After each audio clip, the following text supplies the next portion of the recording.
في الوقت ده ومدرب السباحة طاير من الفرحة إن إيزومي كسرت رقمها القياسي في مسابقة امبارح. نائبة المدير بتطبق عليهم وبتسأل عن إيزومي، بس لما المدربة قالت لها إن إيزومي مع كوتو بدأت تشك وقررت تروح تشوف بيعملوا إيه ورا الأبواب المقفولة. نرجع للأوضة مع كوتو. إيزومي بتفتكر إنها فقدت شغفها للسباحة عشان كانت محملة بتوقعات الناس، بس بما إن كوتو بيقدم حل يخليها ترجع لأدائها بتاع زمان سمحت له يضغط على نقطة الضغط اللي عندها. وعلى طول كوتو خد شوية زيت أطفال ودلج بضمير في نص بلكوناتها بيحاول ينشط النقطة المستهدفة، وده خلى إيزومي تبدأ تترعش. وهو شغال كوتو كان حريص يبعد عن بلكوناتها، بس في لحظة إيزومي لاحظت إنه ماسك نفسه وقالت له يطلع كل اللي عنده. لما سمع كده كوتو رجع بذاكرته للوقت اللي أمه علمته إزاي ينشط نقطة الضغط دي. وقتها قالت له يدلكها دي النقطة دي كأنه بيدلك الجزء العلوي من الجسم ويتأكد إن الزبون ما يقدرش يهرب من الرضا اللي بيحس بيه. بعد ما افتكر ده كوتو اعتذر لإيزومي إنه كان ماسك نفسه، فإيزومي قالت له ولا يهمك يا سيدي وكمل المساج. قبل ما تحس كوتو دلق إزازة زيت الأطفال كلها على جسمها ودخل دغري ينشط بلكوناتها، واللي بيحصل ده خلى إيزومي تحاول تمسك نفسها عشان النافورة ما تضربش. بس لما بدأت تحس إنها بتغرق تحت المحيط أدركت إنها مش محتاجة تقاوم الصطافة اللي بتزيد جوه جسمها دي، وسمحت لكوتو يوصلها لنقطة الانهيار. بعد المساج شكرت كوتو على الشغل العالي وقالت له إنها جاهزة تمام للسباق الجاي، بس قبل ما يمشي ترجته يعمل مساج لبلكوناتها تاني احتياطي لو كسبت السباق. ومن غير تفكير مرتين كوتو وافق، وده خلى إيزومي مبسوطة آخر حاجة. بعدها بشوية كوتو سرج من الأوضة بس لابس في نائبة المدير على الناحية التانية. في الأول قعدت لسن عليه إنه كان مستمتع بوقته مع إيزومي بسبب الأصوات السعيدة اللي سمعتها من ورا الباب. مصدوم كوتو قعد يهتهت ويقول إنه كان بيعمل مساج بس، لكن نائبة المدير قطعته وقالت إنها متأكدة إنه كان بيسقف لها وطلبت منه يعمل لها مساج للجسم عشان يثبت براءته. بس قبل ما ده يحصل مدربة السباحة جت وقالت لهم إن السباق هيبدأ. لما سمعت كده الست قررت تمشي، بس قبلها قالت لكوتو حتى لو الرئيس سندك هطردك بر المدرسة لو عرفت انك بتوعد اي مزة. كوتو رغم انه مصدوم مشي من المبنى وهو مرتاح شوية انه مش بيسقف ولا بيوعد حد.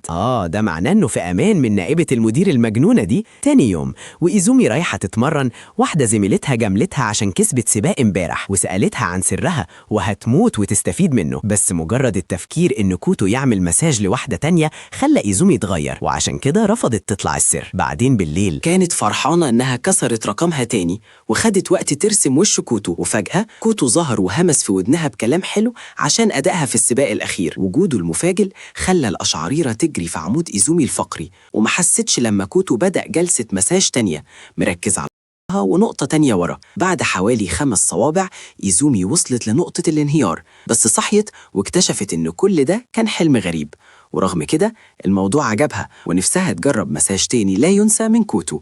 بعدها بشوية الكل اتجمع في الصالة عشان يحتفلوا بفوز إيزومي، وقعدوا ياكلوا ويشربوا نخا بالمناسبة. بعد 5 دقايق ميوكي دقت الأكل ولقيته إنه تحفة، فمدحت كوتو على طبيخه، بس إيابا ادعت إنها ساعدته وحاولت تاخد اللقطة، لكن أروما دخلت فيها شمال وقالت لها اكتمي عشان انتي ما بتعرفيش تطبخي أصلا.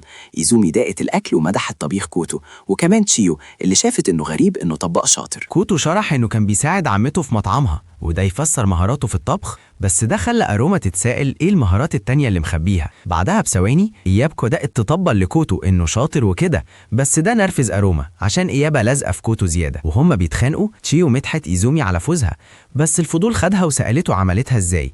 إيزومي ردت إنه كوتو عمل لها مساج ساعدها تصفي ذهنها، ولفت تشكر كوتو تاني. المنظر ده خلى ميوكي تستغرب يا ترى ايه نوع المساج اللي كوتو عمله لإيزومي. بس قبل ما كوتو يلحق يقول لها انه دلك بلكونات إيزومي كتمت بقه وقالته يخلي اللي حصل بينهم سر. بعدها كوتو لاحظ ان إيابا ما لمستش اكلها فقلق وسألها مالك. إيابا قالت له مش هاكل غير لو انت اللي حطيت الاكل في بقي. ولما كوتو حاول يخلع فكرته انه لازم يعمل اي حاجة تقوله عليها، ولما كوتو وافق أخيراً إيزومي وأروما ولعوا من الغيرة عشان هو واخد راحته قوي مع إيابا. لما الكل خلص أكل تشيو بدأت تشتكي إن عينيها بتقفل وده بسبب سهرها على جيمس. لما أروما قالت إنها ما نامتش امبارح ميوكي هزقتها إنها طنشت التمرين امبارح عشان تلعب، وكوتو سمع الحوار ده فبالليل راح لأوضة تشيو وهي بتلعب وقرر يساعدها تكسب الجيم عشان تنام. قال لها إنه بيساعد عشان يوفر جو يخليها هي وباقي البنات يركزوا في الرياضة ومحتاجها تنام عشان ما تلغيش تمرين بكرة. بكرة. لما تشيو سألت هيساعدها ازاي، كوتو رد انه هيعمل لها مساج يخليها تسترخي. فتشيو ابتسمت واتحمست، بس وشها قلب لما كوتو قال انه هيدلك بطها عشان هي حساسة جدا في الحتة دي. وكوتو رايح للسرير يجهزه للمساج، اكتشف انها ما نظفتش اوضتها من قرون وهزقها على ده، وبدل ما تتكسف تشيو اشتغلته عشان ينظف هو الأوضة، والهفق وقع في الفخ. وهو بينظف تشيو سألته بيحب مين أكتر، إيزومي ولا أيابا، لأنها عارفة إن الاتنين عينهم منه. السؤال ده رعب كوتو عشان نائبة المدير هددته امبارح بخصوص أي علاقة مشبوهة مع البنات. تشيو قالته ياخد باله عشان لو فضل يعشمهم هيقعوا في حبه. لما سمع كده خد وضع الدفاع وقال إنه مش بيعشم حد، بس تشيو قطعته وقالت له إنها متاحة لو يحب، عشان هي مثقفة عن طريق شباب كتير وعندها خبرة. بس كوتو طنش ودخل دغري في جلسة المساج وبدأ برقبة تشيو. وهو شغال لاحظ إن عضلاتها متناسقة تمام، بس كتافها متخشبة، والنتيجة لده قال لها تنام على جنبها وبدأ يدلك بطها. بس لما مطها بدأت تضحك عشان بتزغزغ هناك، لكن الضحك قلب شكوى لما كوتو ركز على نقطة معينة عشان بتوجع. كوتو قال لها إنه مش بيغاشم عليها، والوجع ده عشان بيدلك نقطة بتفك الشد في رقبتها وكتافها. تشيو اشتكت إنها مش طايقة الوجع، بس كوتو رد وقال لها إنه عارف إنها عايزة تبطل سهر على الجيمز، وقال لها إنه عارف إنها واخدة لياقة بجدية عشان هي متظبطة من قدام وورا بعضلات مرسومة صح، ومحدش يقدر يحافظ على فورمة الساحل دي من غير تمرين مستمر. وكمان قال انه عارف انها مش عارفة تبطل لعب عشان روح المنافسة عندها عالية وعايزة تكسب، فمدحها على ده، بس ترجاها تستحمل وجع المساج شوية على الأقل لحد ما يخلص. تشيو قالت له ماشي بس ما يوجعش قوي، بس كوتو رزعها لها في وشها وقال لها انها هتصرخ، وده رعبها. بقت مش مرتاحة لما شافت كوتو بيبتسم من غير سبب، وافتكرت انه بيستمتع بوجعها، بس هديت لما افتكرت ان كوتو ساعد ايابا وايزومي قبل كده، واستنتجت ان مفيش حاجة هتحصل بينهم عشان هو مش نوعها المفضل، وعشان كده نطت على السرير واثقة انها هتستحمل اي حاجة كوتو يعملها. بس اول ما كوتو بدأ يدلك تاني بدأت تصرخ انها مش قادرة تستحمل. الموضوع وصل لدرجة انها حاسة كأنها مربوطة وبيتسقف لها على صليب. بس الموضوع هدي لما كوتو خلص دراع واحد، وهي بتاخد نفسها كوتو دخل على الدراع التاني وبدأت تحس بكهرباء ماشية في جسمها، ورغم انها جابت اخرها قررت ما تستسلمش وحاولت تمسك نفسها وتكتم الصرخة. ولما الوجع زاد الحاجة الوحيدة اللي في دماغها هي ازاي هتقفل ماتش التنس الجاي، والتفكير في الفوز ساعدها تصمد مع كوتو لحد ما خلص عليها. بعد كده أدركت إن بطها ما بقاش يوجع وإنها بقت مرنة أكتر في الحتة دي. كوتو حياها على تحمل الوجع، لأن من سنين فاتوا جرب نفس المساج على مصارعين سومو كبار ومحدش فيهم قدر يستحمل. الظاهر إنه ما كانش متأكد إن تشيو هتستحمل صوابعه السحرية، بس دلوقتي خلاص عارف إنها صمدت بسبب روحها القتالية. وبعدين قال لها يا كيوت واتمنى لها التوفيق في ماتش التنس الجاي. بس تشيو زقته بره اوضته، اتاري قلبها بيدق بسرعه عشان قال لها كيوت، وخدودها احمرت عشان بدات تقع في حبه، وده مضايقها عشان اخر مره شيكت كان هو مش نوعها.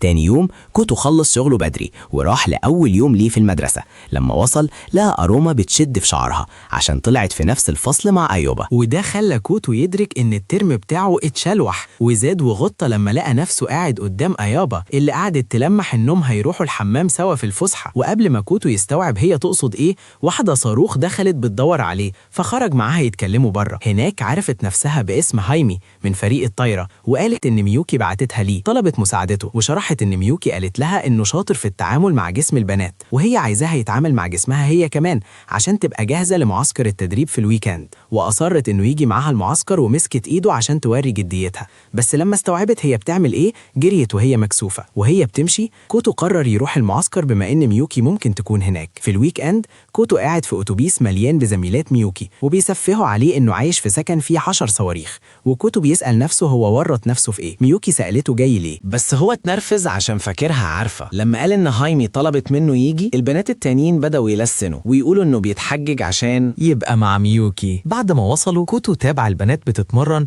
واستغرب ليه هايمي جابته بما ان البنات اصلا فت. ساعتها هايمي ظهرت وهي ميتة من التعب من التسخين بس، وقالت ان ما عندهاش لياقة لتمارين ميوكي، وشرحت ان ميوكي في مستوى تاني وباقي الفريق بيعاني عشان يلحقها. وفي معسكر السنة اللي فاتت كانت معجزة ان محدش اتصاب، وترجت كوتو ياخد باله من ال30 بنت كلهم في المعسكر ويعمل لهم مساج عشان ما يتصابوش. سمع الكلام ده صدم كوتو وبدأ يتساءل ايديها تستحمل ازاي. بعد كده هايمي عرفته على البنات وقالت لهم يروحوا له عشان مساج لو حسوا بوجع، وقبل ما كوتو يدرى لقى نفسه شغال مع 3 بنات ورا بعض، وبيسيب كل واحدة فيهم ورجليها بتخبط في بعضها لما يخلص. على المغرب كان جاب جاز من كتر المساج وحاول يريح، بس حتى وقتها هايمي ظهرت وترجته يعمل مساج ل6 نطاطين مرة واحدة. ورغم ان كوتو خلص بنزين، بس الراجل المثقف اللي جواه ما قدرش يرفض تدليك مؤامراتهم، فخلص عليهم في لمح البصر. ولسبب ما الدنيا بدأت تمطر، بس مش من السماء. بعد كده هايمي شكرته على المساعدة واقترحت عليه يريح في الينابيع السخنة، وأكدت له إن الوقت متأخر ومفيش بنات هتيجي. كوتو شكرها وراح عشان يروق، بس أول ما نزل المية ميوكي ندهت عليه وطلع إنها كانت هناك طول الوقت. وجودها خلاه يتخض لدرجة إنه فكر يخلع، بس ميوكي أصرت يفضل عشان عايزة تتكلم. وهم مدين ظهرهم لبعض ميوكي اعتذرت إنها خلته يهتم بكل زميلاتها، بس هو قال لها ولا يهمك، دي جلسات المساج الكتير علمته حاجات ياما. رغم كده ميوكي قالت إنها كابتن فاشلة عشان ما خدتش بالها إنها بتضغط فريقها فوق طاقتهم، وعرفت بس عشان هايمي قالت لها. كوتو قال لها ما تزعلش نفسها، لأن التمرين نفسه مش وحش، بس البنات قدراتهم مختلفة وكل واحدة محتاجة رعاية تناسب جسمها. وبعدين قال لها قد ايه هي مذهله، وانها مش كابتن وحشه، ولازم تكون ممتنه ان عندها نائبه يعتمد عليها زي هايمي. وكمان قال لها تعتمد عليه هو وقت الحاجه. بس بدا يتوتر لما لاحظ انه شايف بلكونات ميوكي ضحكت على رد فعله وقالت له يا حنين، وعرضت تعمل له مساج بما انه طلع عينه طول اليوم. في الاول كوتو اتوتر عشان سلاحه بدا يشد، بس هدي ووافق يعلم ميوكي ازاي تعمل مساج، بس فضل انه يكون متغمي لاسباب واضحه. في البدايه قال لميوكي ازاي تمط دراعه، ولما عملت كده بدا يحس بمخدات طريه على ظهره، وده خلاه يدرك انها موهوبه بالفطره. دي نهايه فيديو النهارده. لو فضلت لحد هنا اكتب تحت حكايه مسكره، واعمل لايك لو عايز الجزء الثالث، وما تنساش تشترك في القناه وتشوف الفيديو الجاي.